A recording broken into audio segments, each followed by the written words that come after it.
Hi, my name is Jamie Rue, and today I want to talk about writing arrogant characters.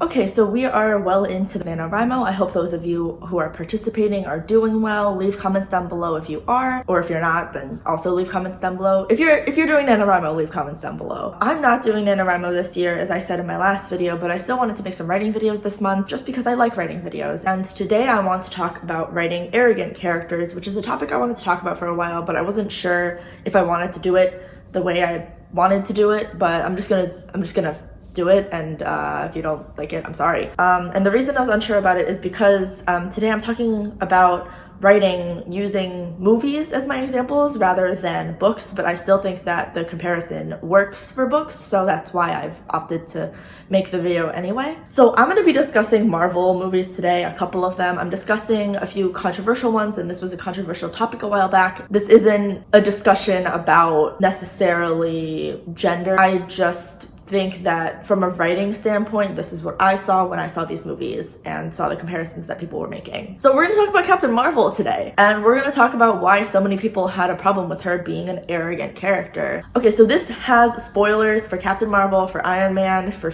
Doctor Strange. If you haven't seen those movies, then maybe go watch them, but if you don't mind having spoilers, then keep watching. And how the writers potentially could have fixed that. So for those of you that don't know, Captain Marvel is about a girl who, I don't know how to explain this movie without spoiling it a ton, but basically she's in training and she is this kind of, and she gets captured and she gets sent to Earth, and she has to stop these like creatures that I don't remember the names of, I'm gonna be real, but that's the general gist of it. And she is a very arrogant person at the beginning of her movie. She makes a lot of snarky comments and she claims that she can do things and that she's the best at whatever. And that got on a lot of people's nerves, the way she acts and the way she treats people. And a lot of people, in response to this kind of, in response to people saying that she was irritating for being so arrogant, gave the response of, what about Tony Stark? What about Doctor Strange? They're both arrogant. You didn't have any problems with them. So there are a couple things to unpack there. And basically the main problem that existed in Captain Marvel that didn't exist with Tony Stark or Doctor Strange was that Tony Stark and Doctor Strange justified their arrogance. That doesn't make it right. It just gave the audience a reason to believe that they should be so arrogant. So when you meet Tony Stark in his first movie, Iron Man, he is a billionaire, he is successful, he is smart, he is the head of a company, and he was one of the youngest to graduate from MIT, Harvard, something. He went to college when he was like 15. So he's arrogant. He's not a likable guy, and that is fairly clear from the start of the movie. But understand where that character is coming from, because I don't know, if you're a genius billionaire, then maybe you're gonna be a little bit arrogant. That is something that's understandable to the audience. And same goes for Doctor Strange. Doctor Strange is the most successful surgeon in New York at the hospital that he works at. He says that he has had a 100% success rate, that he has never lost a patient. One of the first scenes is that he stops another doctor from pulling the plug on someone who has a gunshot wound, because he realizes that that other doctor made a mistake, and then he removes the bullet without camera tracking or something like that. Like, he does it freehand, which is very impressive in the movie. Watch that movie if you haven't watched it and you'll see what I'm talking about. But you understand why he's so arrogant. You understand why he's like, I'm the best, I can do this. And it's proven to the audience that he kind of is the best, and he can do what he's claiming to be able to do. Now look at Captain Marvel. When you are introduced to Captain Marvel, she is in training. She doesn't know what she's talking about. This might be a slight spoiler. I don't exactly remember, because that movie I've only seen once, because I ended up not liking it very much because of this, actually. She has amnesia, she doesn't know anything, and she is yelled at the beginning of the movie for not being able to control her emotions, which I understand is a feminist lens is what you're supposed to take from it. But what I took from it is that, you know, she is not fully trained and she's not qualified to be doing the things that she's doing, and it's not presented to the audience that she is good at what she does. You learn later that she was very, very good at what she did you learn later that it's justified that she's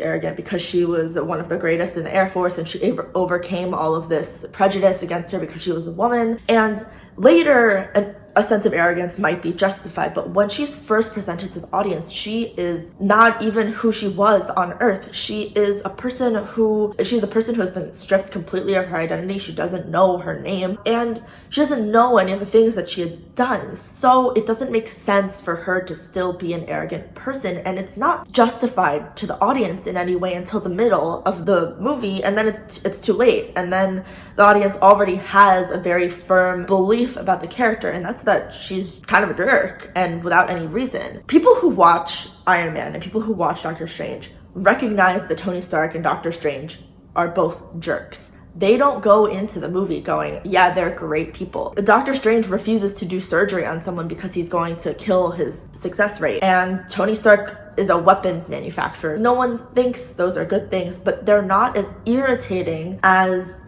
Captain Marvel was, because Captain Marvel didn't give a reasoning for it. What Captain Marvel could have done instead is had her start maybe as a less arrogant character and had her move into being more arrogant as she remembered her past. Or you could have had her be arrogant. She could have just been excelling at her training, and it could have been shown to the audience that way. The other thing that's very believable about Doctor Strange and Tony Stark is that everyone believes that those characters are smart and they all understand it. Again, I understand that Captain Marvel was like a feminist character, and so people not believing that she is capable has a lot to do with the fact that she's female. You could have at least had some of the female characters around her believe that she's smart or believe that she's capable, instead of just having her be like, I'm great, and then blow stuff up. I just don't think that worked. So if you had at least some of the people around her believe her and believe that she was very capable and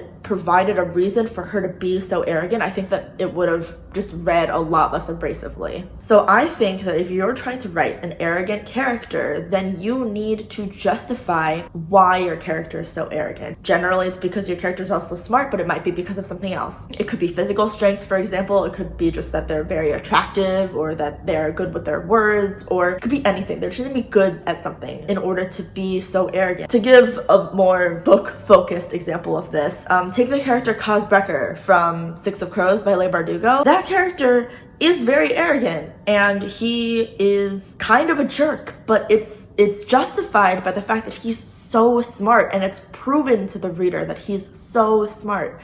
So the other thing I would definitely recommend is, if you're trying to write an arrogant and smart character, is prove that they're smart. Don't just say that they're smart and then have them be arrogant. That's not going to work. If they had just said in the Marvel movies that Tony Stark was smart and then never touched on it ever again, that wouldn't justify the fact that Tony was arrogant. That would just make it seem like a cop-out. Instead, Tony is genuinely smart. He builds a suit from scraps in the first Iron Man movie. He invents an element in the second Iron Man movie. And at the end of phase 3, he is the human that the main villain Thanos is the most not afraid of necessarily, but he admires Tony Stark for how smart he is. And that all feeds back into the believability of the character. You need to be able to justify your characterizations to the audience in order for them to make sense.